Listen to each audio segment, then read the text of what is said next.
Good morning. Welcome to my talk. I will be in English because I can't speak 3 or 4 words of Russian.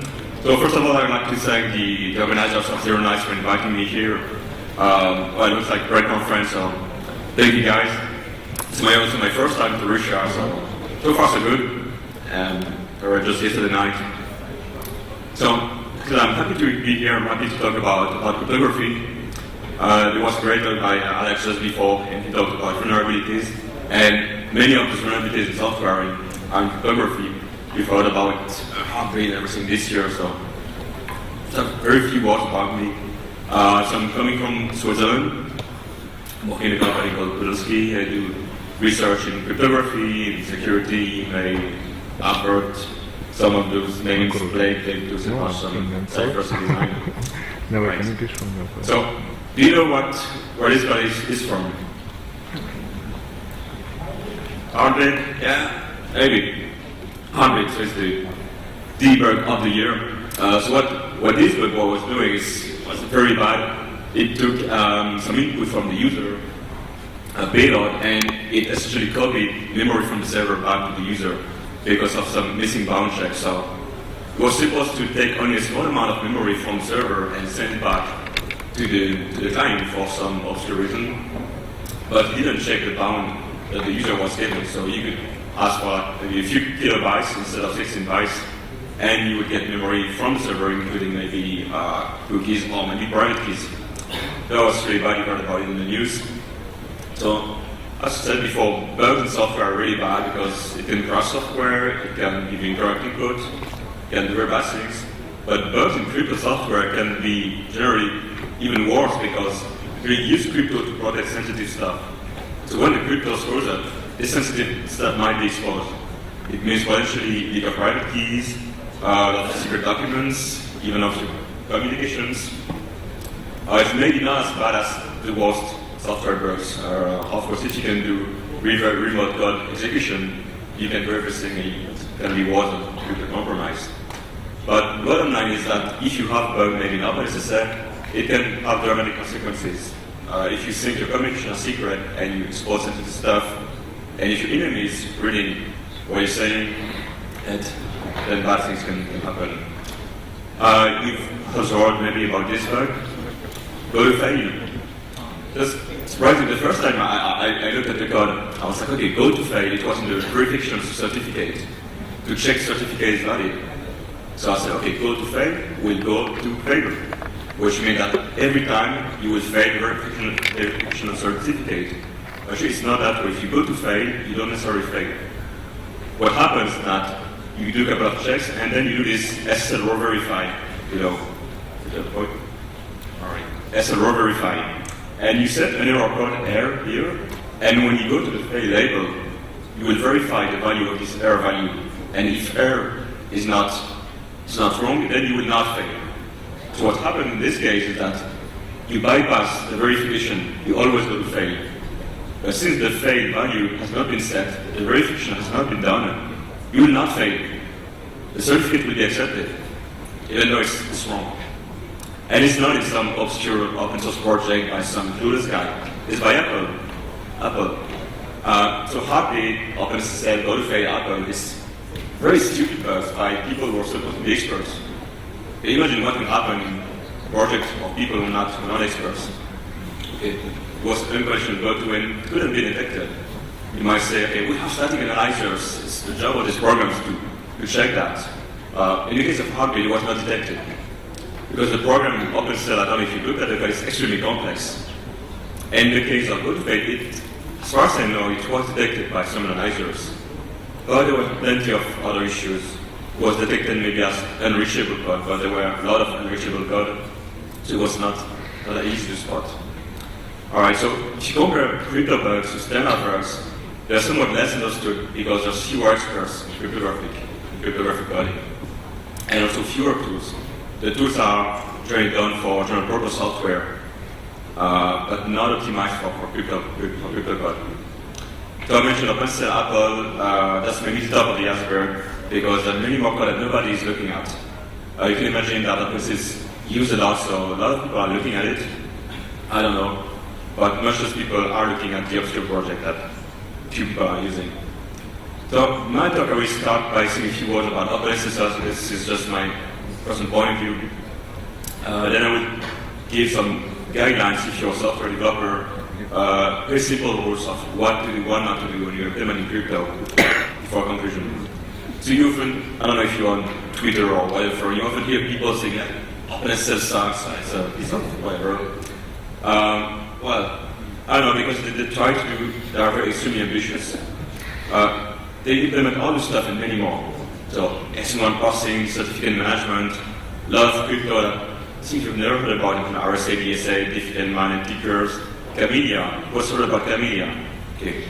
CAS, DES, the Russian standard from the Ghost, PRNG, password hashing, X509 certificate management.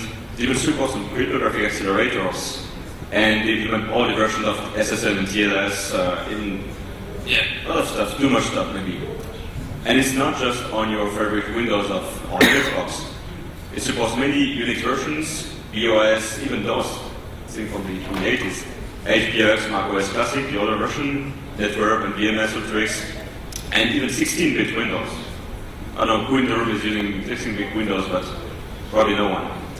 Alright, so you see that, like Madhu is saying that, like the space shuttle of crypto libraries, if you get into space, probably you have a team of thousands of people to make the right choices, to make all the right options. Extremely ambitious. But when you try to do something concrete that has all the features, you're sort of bound to fail, like this quote from Melvin is saying. And what happens sometimes if you have this huge engine with all the buttons to push, all the things to configure, so shit happens sometimes, like company. If you look at the code of OpenSSL, one first thing that struck me, I looked at the handle code and I tried to figure out what I was doing. And I see this variable called payload. Naively, I saw that payload was the payload. It was not. Payload was the size of the payload in bytes. And the actual payload was PL. That's just a simple example. We all did this kind of mistake, but in a code that is used in many production code bases, it's surprising to see this kind of inconsistency. One of the first things you learn in programming courses is how to name your variable, how to make your code readable. And when you look at the OpenSSL code, many parts of it are not easy to follow. There's many other examples of things that indicate that it's not extremely null reverse. They try to make things work at the price of some tricks. Say, bigotry warning, abandon responsibility. Okay, I don't know what it was doing, but it's not really reassuring if you use this code to protect your secrets. But you don't have that much choice. It's surprising that the code has many if0 lines, so it's not executed, but you don't really know why. Some strange things that you see in the FAQ, they say it's thread safe. Yes, it's thread safe. But on the other hand, you see some comments with the PRNG, so one thing that may have some importance to cryptography may compete with outer space. So it's not clear if it's really thread safe or not. And Thomas that was pointed out by Mark, you have an RFC implementation TS1 or 2, and in OpenSSL they implemented the other way around. So it doesn't seem to have any big consequence, but the question you ask yourself, why doing this in this way, without any comment explaining why it's doing first step, second instead of doing it first. Right. So there's many people finding this kind of things. There's a guy who wrote a famous post called OpenSSL written by monkeys. It's a bit harsh, but it's in a very funny read. I will put my slides online if you want to check out the link. The poor guy, he was trying to implement some certificate management thing using the OpenSSL API, and he spent like days to do something that was apparently not so complicated. So some people say OpenSSL sucks library, but initially it was also done to be a toolkit, command-line toolkit, not necessarily a library with an API. Maybe one story about this is one of the first time I tried to use the OpenSSL API, I want to implement AES in CBC mode. So I looked in the API for something that looked like AES CBC, and I know that it was it was not implementing the body. So the body, one of the most important things you have to do when you use blocks like CBC model. Another thing that struck me was a bit strange. I found another function was like AES CBC encrypt. And then I looked for a function to decrypt. I want to decrypt my stuff after encrypting it. So there was no decrypt function.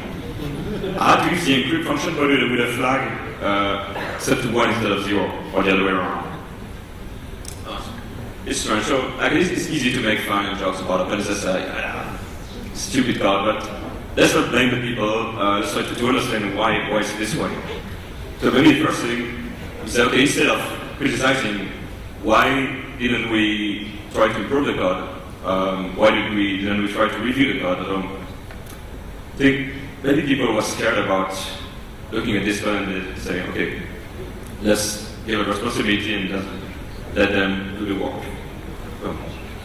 And if you look at what OpenSSL is doing, it's actually very optimized in terms of, if you look at, for example, in the directory /crypto/AES, there are many implementations of AES for different microarchitectures, different architectures that try to be as fast as possible. So it tends to prioritize speed and supportability. Like I said, it runs on many operating systems, also on many CPU architectures, and also functionalities. So I had this long list of functionalities to implement a lot of things on many platforms, and it tries not to be too slow.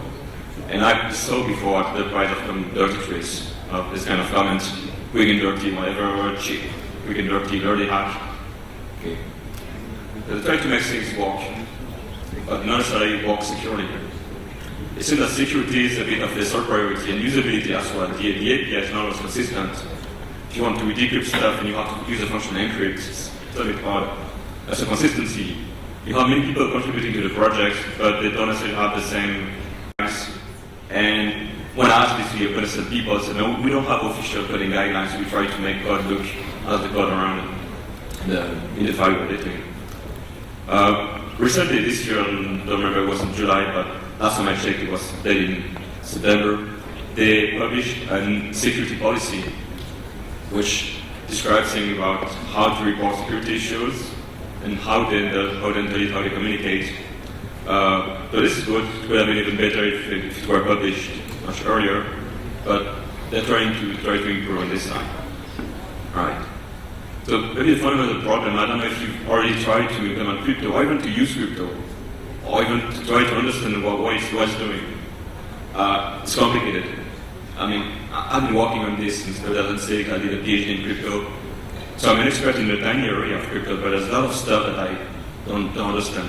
Even all the stuff about like elliptic curves, RSA, I understand the basics, but I'm really not an expert.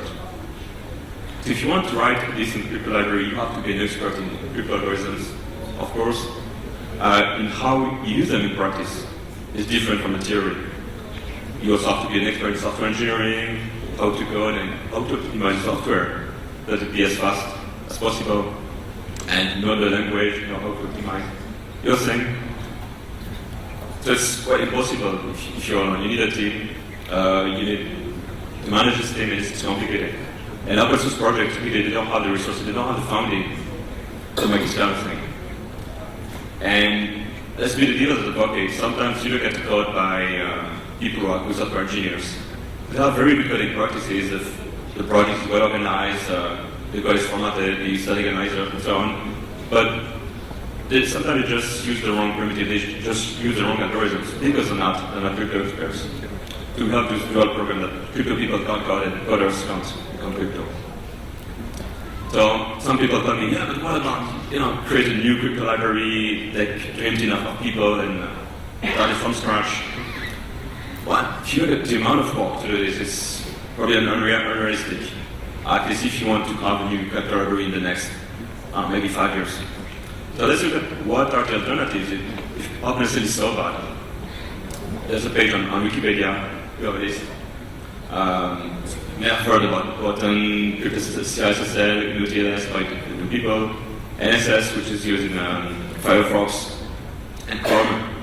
Polar SSL, used a lot in embedded systems. Bouncy Castle, used a lot because it's Java and has a nice license. And a new guy here, LibreSSL by OpenBSD community. You look at NSS, for example, the second most popular TLS library.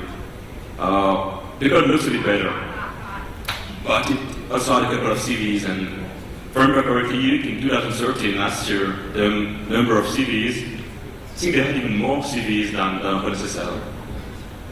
So we should also look at the criticality of the vulnerabilities, but it's not like OpenSSL is vulnerable and NSS is secure. It's more complicated. And maybe more people are looking at OpenSSL. We don't know. But this year, a couple of months ago, there was a critical vulnerability RSA signature forgery in NSS. So it's not just OpenSSL. Some people's response, especially in industries, it's open source, you see open source is weak and you should use closed source code.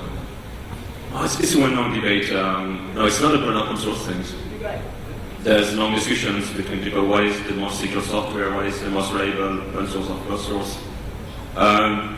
There's no definite answer, but from my point of view, in terms of crypto, I think it maybe has a better track record because as a crypto user, you want to know which ciphers you're using and you prefer to check how it's implemented rather than trusting some company.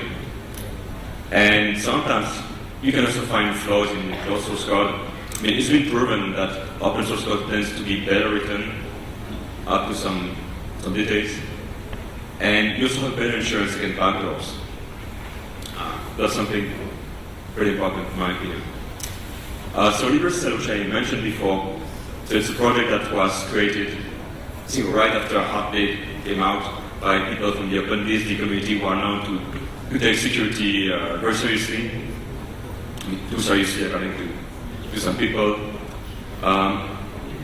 So they say, all right, let's take your basic code base, let's not rewrite it from scratch, but just remove everything that is useless, for example, the support for Windows 16-bit that nobody cares about. So they try to remove all the things that are not necessary and improve the code, fix the bugs they found, and add some new features. It's amazing progress they did in so little time, like in a couple of days. There were a lot of code, they removed a lot of code. And now they have a portable version and a version for OpenBSD. So I don't know exactly how they manage this, but I know different people are working on two different branches. So the thing is, will it be useful? Will people switch to OpenSSL to LibreSSL? And should they switch to LibreSSL? If you ask me, I don't know what to recommend. I've not looked in detail at what LibreSSL is doing. One issue is, OpenSSL is used even more, much more than LibreSSL, obviously. So maybe people will look at bugs in OpenSSL, they will create patches, and the patches may not directly apply to LibreSSL, but people will rewrite the patches. I don't know, we'll have to see how to build about this pretty young project. There's creating a new API that they call re-SSL. I think it's for revolutionize SSL, it's a work in progress. But I encourage you to have a look at LibreSSL if you look for an alternative to OpenSSL. But there's still a lot of work needed. So it was, a bit of a shame. The first release they did, there was, in my opinion, a critical bug in the PRNG. So maybe the single most important thing in a crypto library, the PRNG, because it's how you generate keys, how you sometimes sign stuff, how you encrypt securely. If the PRNG is flawed, virtually all the crypto is flawed, and all the security is flawed as well. So the bug was the following: if you fork the process inside the process using LibreSSL, you fork twice, and if you get the same PID, you would get the same output in some biology case. It's not something that would apply to any system, but it should not be there. They fix it as soon as possible. So now you may ask, okay, so I'm writing secure code, I have to write code, so how should I do? So the first thing is, if you want to write secure crypto, you should write secure code in the first place. So I'm not a expert in software engineering, I won't talk about it, but there's been plenty of work since the 70s about this, and the power of 10 roles.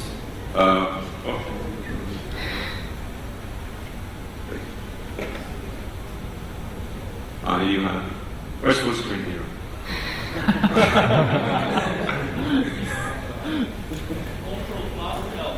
Control L.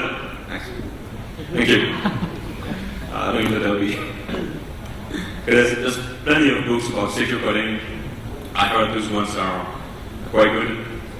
Already, secure crypto is more about defending against attacks specific to crypto, not against attacks that apply to any software. It's typically timing attacks. So the kind of attack where, for example, the attacker will monitor the execution time of your program, and if the key or if the plain text depends on the execution time, the attacker will get information on your secret. So what we sometimes called misuse attacks, for example, if you reuse the same IP, or if you use something that should be random but is not so random. So I tried to find a list of guidelines for secure crypto coding, but the best I found was this mentioned on the website of the Salt library by Dan Bernstein. He had just a couple of remarks about like, do not use secret data to control a branch, or do not do it if my key looks like this, don't do this, if my key looks like that, do that. Early lookups say do not use secret data as an index, because it depends on how your memory structure, but sometimes it can happen that if you access different cache lines, you have different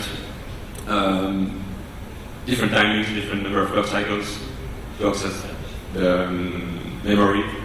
And this has been used to attack AES, or the famous attacks, the cache memory attacks on AES, so you want to avoid this. So it's better to avoid dynamic allocators. But there were nothing really complete or readable for non-expert. So we tried something, this small project, we call it cryptographic standard. So maybe this term standard is a bit grandiloquent. It had from some people, from Nick Matthewson, from our project, Tanya, Samuel, Diego. And the idea was to make rules extremely simple, like do this or do not do that. That people have clear guidelines on what they don't want to do. The general rule is obvious, is to keep secrets, and not expose secret, but that means do not expose anything related to the secrets. Do not expose, for example, timings or memory access, something that the secrets are making. I would try to be clear. For example, if you compare strings, if you compare signatures, simplex signatures, maps, you compare the first byte, the second byte, they're the same, and if the third byte is not the same, then you stop, you say, okay, different, let's stop. But that's not secure, because if you interrupt the comparison as soon as you get a difference, then you won't have the same execution time depending on the string you're comparing. If the two strings are equal and you have 10 bytes, you will make maybe 10 iterations of the loop, and if the first byte is different, you will stop at the first iteration. It's extremely simple to do this securely. For example, you just set a value, set result to 0, and you modify this buffer to the OR of the two values you're comparing, to two buffers you're comparing, and at the end you return the buffer that you allocated. So here the execution time only depends on the size of the buffers you're comparing, not on the content. So, and in terms of performance, it's negligible. The overage is really negligible unless you compare values of megabytes or gigabytes. Another important thing is branchings. So if you have an if switch case, you will have different execution times depending on the branch you're using most of the time. So generally the bounds of the loops, stable lookups, like I said before, should be independent of secrets or user supplied value. In the case of Heartbeat, it was not really a secret. It was a value supplied by the user, which could have been public in the size of the memory. So something different is compilers. Compilers, they try to be very smart, and sometimes they're a little bit too smart. So you may know the Tor on the router project. This is used for obviously very sensitive applications, people protecting their identity, their anonymity. And if you try to compile some parts of Tor using Microsoft Visual C, at some point you had this name set. The 0 was setting the digest, so it's only a hash of something, to 0, just to clean the stack of this value, in case the owner of the stack is some problem or whatever. They then set this value to 0 outside of the buffer, So what happened here? The compiler was like, alright, this value digest is not used anymore. This meant that it's completely useless. So let's just remove it in the compile code. So if you compile this code with this version of Microsoft Visual C, it will ignore the mem set, and the digest buffer in the stack will be left for you. So it's difficult to spot because the source code is okay, but not the object code. One option today is, if you see C11, is to use a specific function and set up _s, which will not be removed. But even better is to use the dedicated functions. For example, in Windows, you have secure zero memory to make sure that the memory will be set to 0. You have an equivalent function in OpenSSL, and you can do it manually. It's pretty simple. All right. The last but not least was the most important thing in crypto I mentioned before: randomness. Yeah. You have randomness everywhere in crypto. Actually, if you generate keys, if you make key agreement between two or more parties, you need your keys to be unpredictable. And this unpredictability, it won't come from your PID or from whatever it comes from randomness or entropy that comes from some physical source. Use it in CBC to choose the IVs if you implement CBC securely. In RC encryption, the OAP standard uses some random bytes. In the Gamma, obviously, in ECDS, DSA, you may have heard about the Precision Swiss story where they were doing ECDSA signatures with non-random jump. Well, it turned out that you could recover the private key and then forge signatures. It's also used in private transactional defenses. Sometimes you will, when you're blinding and masking, you need some unpredictability and then some randomness. There's many failures of randomness. I just picked a few funny ones. In Netscape 1996, they had an RNG and they just used as source the PID and PPID of the process and the time since the Unix bug in microseconds. So if you make the math and see how many different values you can get, and if you're a little bit smarter and see what PID in microseconds you can realistically get, you had only 47 bytes of entropy, which maybe 96 was a lot, I don't know, but today it's just ridiculous.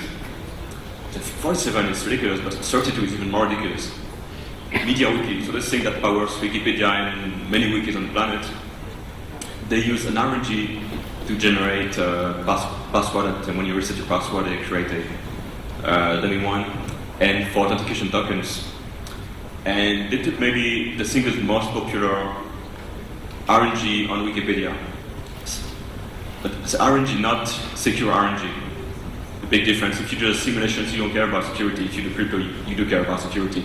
They took the Merchant Twister, which is quite fast, easy to implement, but it has only a state of 32 bits.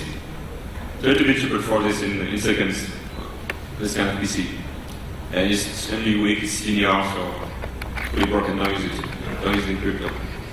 What you should use instead of Merchant Twister is, on Unix, for example, random, which takes entropy from some physical sensors. So it depends on your Unix version. In Linux, it's different from OpenBSD, it's different from on FreeBSD.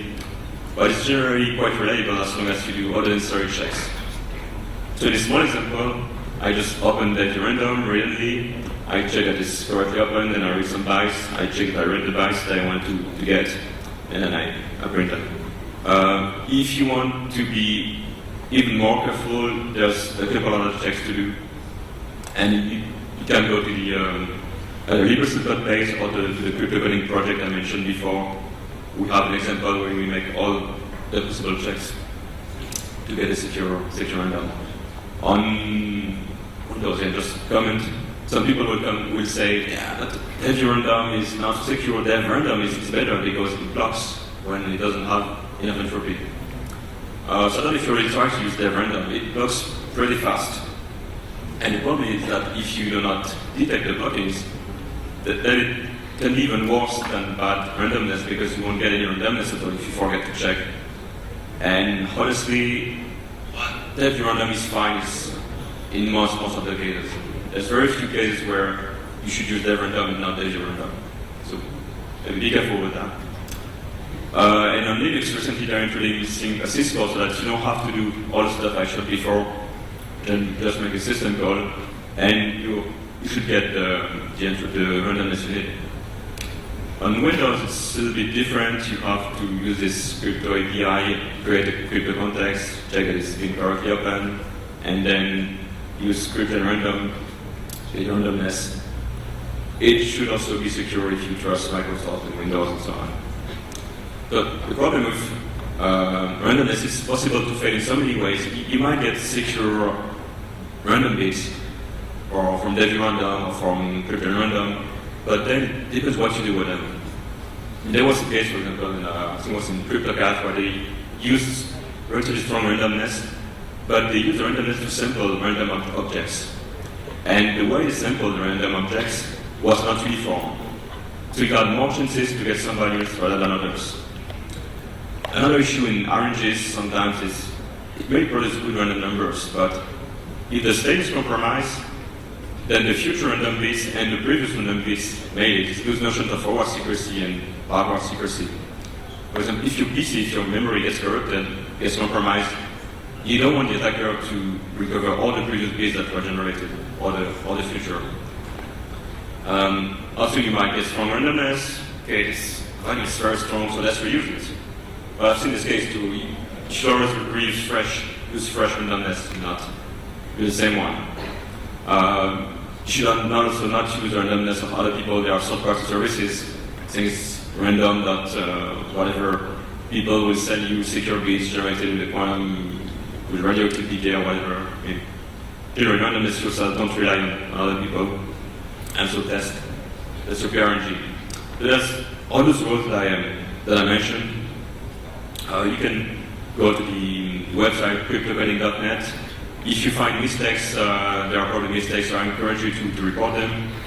If you think that we have some rules missing, so we'd be happy to receive your contribution. Just need to register to the wiki and edit the wiki. And again, like in any situation, you should not be too integrist about this in cases. Maybe there are special cases where maybe you'd better not implement this rule because it can have some side effect. If you really understand what you're going on, you may decide whether or not you should implement this rule, but you have to understand what's going on. For example, I once reported what I saw was a bug in some famous open source security project, and it was like, I found a bug in your code, and the guy showed me that it was not a way to fix the problem. That had been something in this case. Now, let me conclude. We hear people arguing, yes, developers know what they're doing, open source crap, the academics don't care about practice. I mean, we could blame each other for 4 years. When it's not productive, like in any situation. So try to get cryptographers who sometimes focus a lot on their crypto, but try to maybe open their eyes and see that they're not in the room. There are people using their crypto, there are people implementing their code. And the emotion scientists also should maybe pay attention to their code and acknowledge that most of the time write poor code. They should get help from people who know how to code. And on the other hand, programmers that have the same problem. It's very easy to fool yourself and think you understand crypto, like with some Wikipedia page or tutorial and say, all right, I got it. But most of the time you're likely to get something wrong. So if you're a programmer, you want to go at crypto, you try to ask some friend who's expert in crypto. And in any case, if you make a project that people will use for their own security, then you should get your code reviewed. Service review, not just some people saying, yeah, I looked at it, it looks good. Recently there was a page by the Electronic Frontier Foundation, EFF, where they had a list of secure messaging applications, and one of the criteria was whether or not the project has been audited. So in some cases you have public audits, in some cases you have private audits, and audits will not find out bugs because of some projects have been audited and big bugs were still left, but I mean, it's better than nothing. thank you very much for attention, and I'm happy to take any questions. Thank you.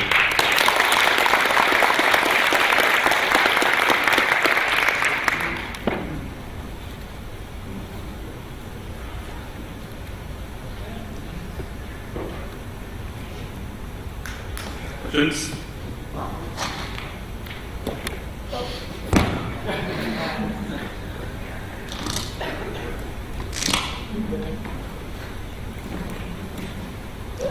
In your daily life, do you observe a lot of crypto errors? Because I know that you, sorry, it's a bit complicated.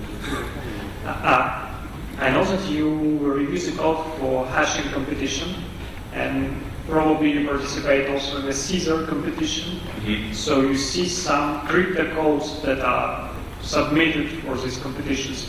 Do you see a lot of errors in this code that can be considered dangerous? I think you already know the answer to this question. Yeah, I looked at the code of Caesar candidates. So Caesar is a public competition for authenticated ciphers. The password hashing competition, PHC is likely yes for people submit designs, and we try to evaluate them. Something I'm working on with Solar Designer as well. And yeah, there are bugs. Even in one PHC candidate, there was, if I remember correctly, a straightforward buffer overflows. We say, it's a new feature, remote code execution. In some Caesar candidates, there are a lot of cases where I don't compare tags in constant time. Well, I don't blame the others too much because the code is supposed to be a reference code. So just to show how the algorithm is working and not production code. There are some security issues, but the goal was not to have secure code. It was not part of the requirements. Creating Caesar or PHC.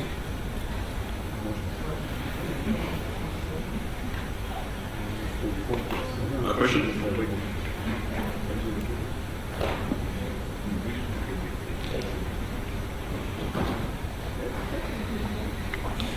Okay. Yeah. Don't you think that crypto code suffers from best coding practices? I mean, to the best of my knowledge, the code isn't being tested. Can you speak a little bit louder, please? Yeah. So, don't you think that the lack of testing makes crypto coding harder? So that all those committed outlines and if zero and all the stuff makes the lack of testing makes it really hard to find stuff. Yeah, one of the reasons bestseller. Again, I'm not speaking for the developers, but there are probably reasons why this code is here. And my understanding of the analyzers that the more complex code is, the more you have to follow the more difficult it is to analyze. And one issue in Heartbeat is that apparently there was two pointers at some point, and the static analyzer could not follow the pointers detecting the Heartbeat bug. So yeah, complexity is obviously one of the reasons. Oh yeah, I understand why the static analysis don't work, but if say we have a regression test or something, then we could probably spot some regressions actually. Honestly, I don't know. I don't comment too much on this. Maybe I would let the opposite people. Thank you. Yeah.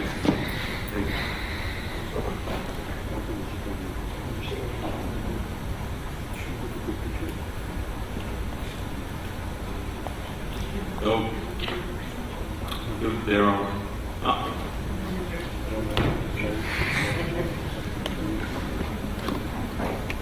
Okay, could you please share your opinion about choice of the language for implementing crypto libraries?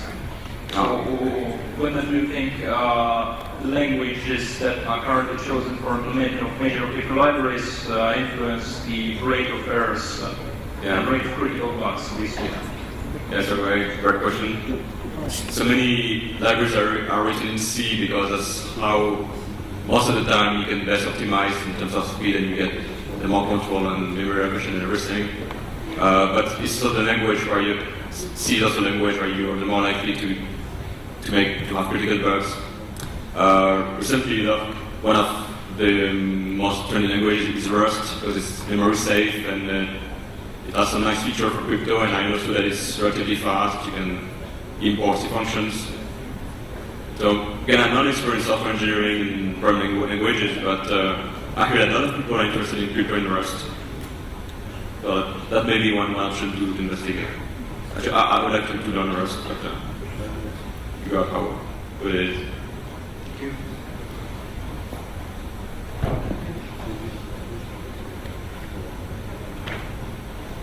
Hello. Could you tell a story about Jean-Philippe analyzing Well, what's the story? Jean-Philippe Throughput? and why it's called? Throughput, I don't think I know anything that is not public. You know, there were stories about why they stopped the project, they received a security letter, and even though I'm part of this project, which had budget part of the Throughput code. Actually, there's been a few forks of Throughput, and sometimes people ask me what do I recommend. Again, maybe from my point of view, if I had to recommend something, I would still maybe use the latest version of Throughput, the 7.1. I heard that there's some French researchers, they created a fork that they called Ghostgrid, and their opinion was that AES was not safe and they preferred to use the Russian standards, version Ghost standard. It's some weird things like this, but some people might recommend BitLocker. Yeah, I don't know.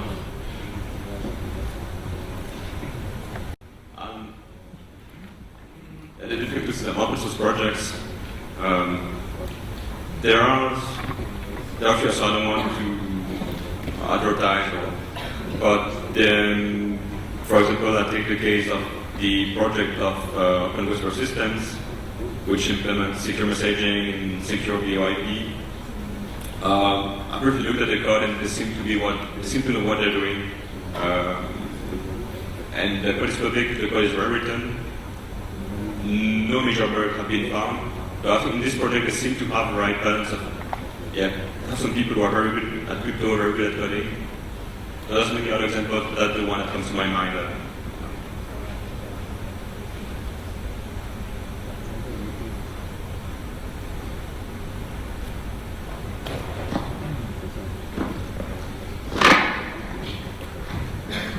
It's not, it's more like opinion.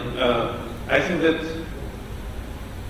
from developer's perspective, there is no one place that could explain and guide developers about the way how to implement specific functionality they want to implement. Like, if you want to encrypt traffic, you need to do this, and if you want to encrypt data at rest, you want to do that. So, in my opinion, we have to guide developers and maybe have a place where explain this in a very clean way. Yeah, good question. One of the reasons that maybe you ask this question is you look at crypto libraries, sometimes you have low-level APIs where you have to choose your cipher through the parameters. And in other libraries, you have high-level APIs, for example, with a function which is just encrypt. And as a developer, you don't have to, you have to understand what's behind. So maybe what is recommended in general is to use libraries where you have higher level APIs, like the Salt library or the Deep Sodium library, where you have functions that are called maybe like generate key or encrypt stuff, encrypt. And you don't have to choose the parameters. I mean, if you're not an expert in crypto, you'd better use the highest level API as you can. You mentioned functionalities. I don't think of any document or website that has a list of what to do for, I don't know, for the agreement, for this. This would be a necessary project, I think, because many times people have to figure out by themselves which functions to use, which library to use. But if you have specific questions, I'd be happy to answer, but I don't have any reference to give. Okay, so I think a lot of time. Thank you for attention, and I'd be happy to take questions offline.